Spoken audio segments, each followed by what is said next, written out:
Thank you for watching Sports Federation TV. My name is Sadiq Bihardin and I'm standing in for Alton Davids. We are supported by the Western Cape Provincial Sports Confederation and we have spoken to equestrian and ringball both respectively. With me now is Andrew Kruger. Andrew, how are you doing? Thank you very much. I'm doing very well. Andrew's with Racing Pigeons. Andrew, tell me a bit about Racing Pigeons. So yeah, it's very interesting. Racing pigeons are known as the athletes of the sky. You've had horse racing on, and that's people that work with horses and different equestrian sports. We as pigeon fanciers work with racing pigeons. We keep racing pigeons, we race them, we really like them and look after them, and it's a sport that's growing all over the world. And unfortunately in South Africa it's not a growing sport at the moment. We're looking to change that. How did you get involved in racing pigeons? Yeah, my parents, well, my father raced pigeons, and when I was very, very young, from the age of about 5, he used to pick me up in the evening when he got home from work, where I'd fallen asleep in front of the pigeon loft, and he'd go and put me to bed with my clothes and all. And that's how I became accustomed to pigeons, and yeah, it's a lovely story actually. So very passionate about the sport. Very much indeed. So. Yeah. What is the difference between racing pigeons and fancy pigeons? Okay, by the very idea of racing pigeons, we actually race them. They are pigeons that fly around. They are taken to various race points and then they race home from there. Fancy pigeons have, there are different types of pigeons. The names are things like pouters and grunters and that type of thing, and rollers. They are kept in cages. Very seldom they're actually liberated or left to fly around on their own resources. Where racing pigeons, the whole essence of racing pigeons is to actually train, become fit, and then race from a race point to their training loft. So how does racing pigeons work? Like, where do they start racing? Where do they end racing? Okay, first of all, every pigeon fancier will have a pigeon loft at his home or somewhere in the vicinity, and he will keep his pigeons in the pigeon loft. They are then made accustomed to the area that they are staying in. Then systematically, as they get slightly older, they start to train around the pigeon loft for a couple of weeks. Once they're used to that and they're reasonably fit, the pigeon fancier will put them in a vehicle, and he'll take them a start of about 5 kilometers away from home, and they'll fly home. They'll be liberated from a basket into the sky, and then they fly home.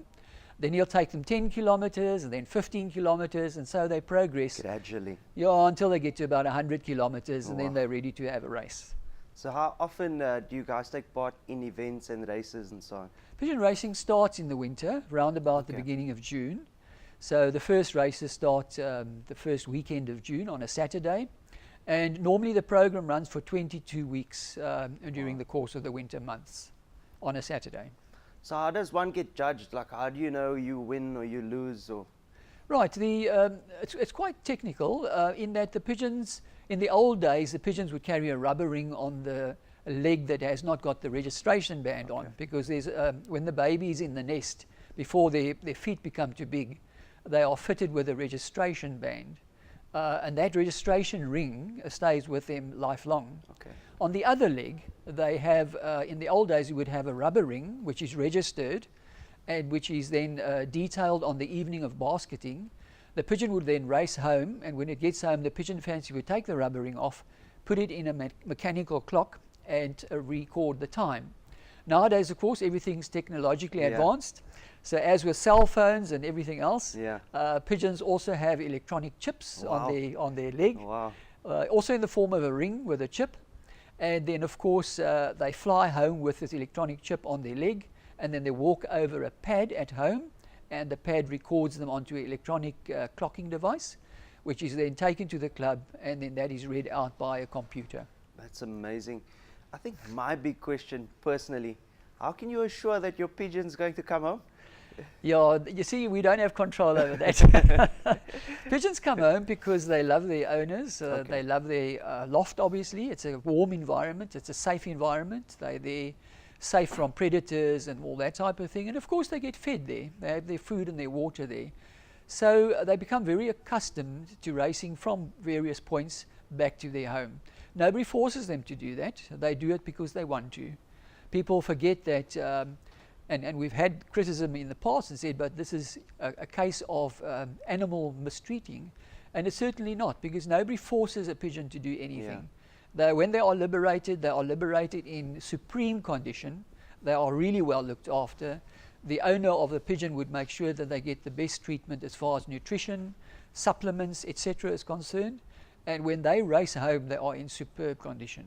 So you mentioned nutrition and supplements. What sort of, nutrition and supplements do these, pigeons get fed? Yes, certainly. Look, the racing mixture or the breeding mixture, whichever time of the year it may be, consists of a lot of different grains. You would have maize as a main staple grain, and then you would have peas as the legumes for the protein. Yeah. You'd have a bit of sunflower seed, you'd have a bit of safflower seed. Wow. Grain sorghum, white and red. People feed canola seed for the extra energy that provides. So depending on the time of year, the grain mixture will be made up of certain components of grain.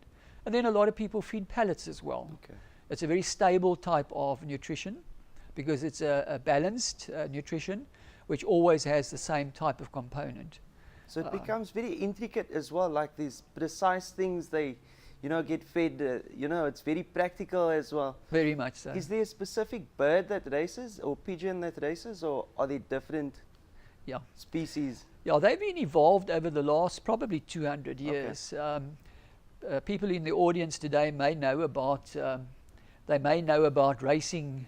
People in the audience may very well know about racing during the Second and First World War. Pigeons were used as carriers of messages between various battalions in the World Wars. So they obviously evolved from that and were selected down to very, very specific types of pigeons with specific traits. So you won't be able to take a normal pigeon that sits on the beachfront and train it at home and let it race. It would have to be bred in a racing environment with certain genetic capabilities. That's very, very interesting. You mentioned earlier on that the sport isn't as big as it used to be. What are your focal points going forward in 2016? So I think we're really trying very hard in my organization with my executive and all the members involved. And by the way, there are 1,600 odd pigeon fancies in the whole of the Western Cape. Wow.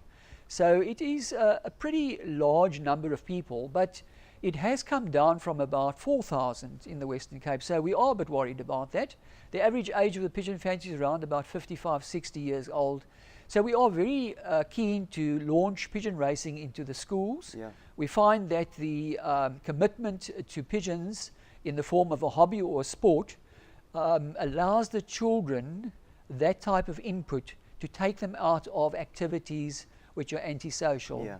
So not everybody can play rugby, not everybody can play cricket. They may not be physically able to do that, but most people are able to look after and house racing pigeons. Yeah. And also, they can then take part. Yeah, I think it also teaches them a lot of discipline and, maturity as well, in feeding, looking after. And absolutely. Like you mentioned, ensuring your pigeon actually comes home, yes. You need to make sure that the space you have for him is something that he actually wants to be in. Correct. That's absolutely correct. Yeah, the feeling that children get from nurturing babies in the nest, when you mate a hen and a cock and you have little eggs that hatch after 18 days and you have the little babies, you need to nurture them along.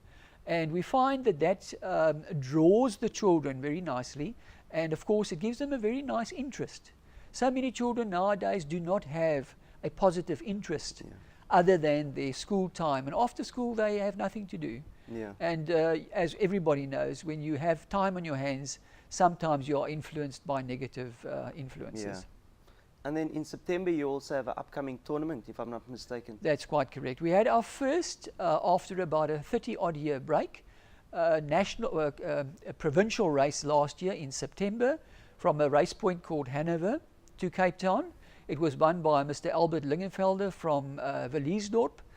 He was very excited about the win, and he raced against, as I mentioned, 1,600 pigeon fancies in the Western Cape and over 16,000 pigeons.